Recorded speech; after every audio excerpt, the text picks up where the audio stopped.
Pertama, mari kita kembali ke masa lalu. 4.600.000.000 tahun yang lalu, bumi kita belum ada. Hanya ada protozoan yang baru terbentuk dan cincin gas dan debu. Pemandangan yang sangat indah, tetapi kita tertarik pada sesuatu yang sedikit berbeda. Majukan waktu sedikit ke depan. 4.540.000.000 tahun yang lalu, planet kita terbentuk. Saat itu, ini sangat jauh untuk dijadikan tempat tinggal. Kondisi di bumi benar-benar mengerikan. Alih-alih pemandangan biasa, ada lautan api dari bebatuan cair. Terdapat unsur-unsur radioaktif di sekitar. Dan suhu permukaan mencapai 4.700 derajat Celcius atau 8.492 Fahrenheit. Alih-alih udara, ada karbon dioksida, nitrogen, belerang dan uap air. Alih-alih daratan padat, samudra magmatik. Tambahkan kepemboman konstan dari asteroid besar dan Anda mendapatkan gambaran yang lebih seperti akhir bumi daripada awalnya. Setelah beberapa juta tahun, sebagai hasil dari tabrakan dengan planet muda bernama Theia, bulan secara bertahap terbentuk. Suatu hari di masa lalu berlangsung sekitar 6 jam. Dengan hari yang sesingkat itu, meluangkan waktu untuk apapun adalah hal yang mustahil. Untung saja hari kerja belum ada. Dari sekitar 4.100.000.000 tahun yang lalu ke 3.800.000.000 tahun yang lalu, pemboman dahsyat terakhir menabrak bumi, sejumlah besar asteroid. Beberapa ilmuwan berpendapat bahwa pada saat ini sudah ada lautan di bumi, meskipun suhunya tinggi. Sejujurnya, saya hampir tidak mempercayainya. Tetapi siapakah saya untuk berdebat dengan para ilmuwan? Asteroid-asteroid inilah yang membantu planet ini secara bertahap menjadi tergenang air. Menurut salah satu teori, asteroid membawa sejumlah kecil kelembaban yang memberi kehidupan dan mengirimkannya ke bumi. Begitulah, selama miliaran tahun, sekitar setengah dari air lautan dunia datang ke bumi dari luar angkasa. Setelah pemboman berakhir, yaitu sekitar 3.800.000.000 tahun yang lalu, suhu bumi perlahan-lahan mulai menurun. Tetapi bentuk kehidupan saat ini tidak dapat bertahan di permukaan planet karena tidak ada oksigen di atmosfernya dan tidak ada lapisan ozon yang menghalangi radiasi ultraviolet. Namun, ada fosil yang berusia sekitar 3.500.000.000 tahun, yang berarti kehidupan di bumi bisa muncul jauh lebih awal dari yang kita pikirkan.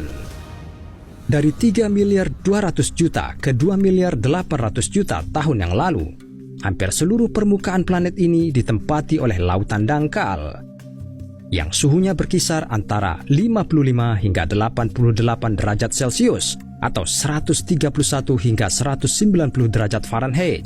Namun, mikroorganisme sudah menghuni air panas ini. Tanahnya hanyalah pulau-pulau vulkanik yang perlahan tumbuh seiring waktu. Bayangkan saja betapa panasnya itu. Hari-hari mulai memanjang. Dari sekitar 2.500.000.000 tahun yang lalu, superbenua pertama, Kenorland, mulai terbentuk. Oke, maju agak cepat sedikit lagi. 1.500.000.000 tahun yang lalu. Hari bumi sekarang berlangsung setidaknya 16 jam. Meskipun organisme kompleks masih belum ada, tapi lempeng litosfer terus bergerak. Dan setelah 400 juta tahun menciptakan superbenua lain, Rodinia, dan setelah beberapa waktu, Pangaea. Sekitar 650 juta tahun yang lalu, menurut teori populer, planet kita adalah bola salju. Secara harfiah, teori ini disebut bumi bola salju. Ilmuwan berasumsi bahwa semuanya benar-benar tertutup es, dan bahkan ekuator sedingin Antartika modern. Menakutkan memikirkan berapa suhu di kutub saat ini. Tetapi bahkan di bawah lapisan es yang tebal, planet ini mempertahankan suhu yang cukup tinggi. Tidak ada zaman es yang dapat membunuh gunung berapi dan karbon dioksida dari letusannya yang terakumulasi di atmosfer secara bertahap mencairkan gletser. Pencairan ini melepaskan sejumlah besar oksigen yang selamanya mengubah planet ini.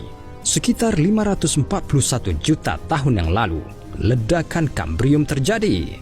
Suhu yang meningkat hingga 30 derajat Celcius atau 86 derajat Fahrenheit dan rekor konsentrasi oksigen menyebabkan munculnya sejumlah besar organisme hidup.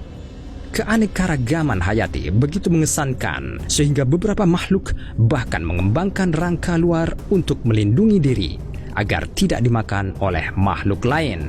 Peneliti percaya bahwa hampir semua jenis hewan yang ada muncul selama periode ini. Lamanya hari ini mencapai 22 jam. 450 juta tahun yang lalu, tumbuhan dan antropoda mulai secara aktif menaklukkan daratan. 419 juta tahun yang lalu, serangga pertama kali muncul. Sekitar 300 juta tahun yang lalu, sebagian besar planet kita ditempati oleh rawa. Banyak ilmuwan seperti Profesor Frederick Rich berpegang pada pandangan ini. Tapi rawa purba tidak seperti yang modern. Beberapa tanaman mencapai ketinggian 30 meter atau sekitar 100 kaki. Dan serangga raksasa terbang kemana-mana. Ini adalah berkat konsentrasi oksigen tinggi. Leganya kita bahwa nenek moyang besar capung modern kita tidak bertahan sampai hari ini.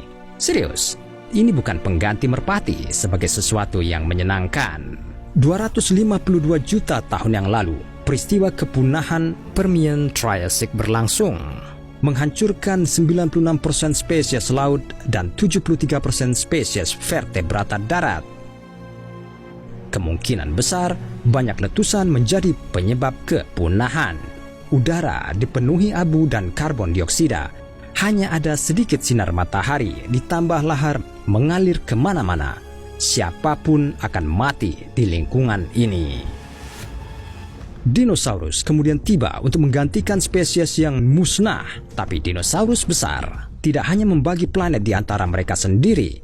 Benua juga berpindah. Sekitar 175 juta tahun yang lalu, Pangea mulai pecah. Atlantik dan samudra lainnya muncul dan dunia mulai mengambil bentuk arusnya seperti yang kita lihat sekarang. Pada saat ini Anda dapat menemukan pohon pinus pertama, belalang sentadu, dan lebah. 50 juta tahun yang lalu, kekuasaan atas planet ini kemudian diteruskan ke mamalia. Tanpa dinosaurus, mereka mulai merasakan kebebasan. Secara aktif menyebar ke seluruh planet dan berevolusi dengan sekuat tenaga. Sementara itu, panjang hari telah mencapai hampir 24 jam dan suhu stabil mendekati 24 derajat Celcius atau 75 derajat Fahrenheit.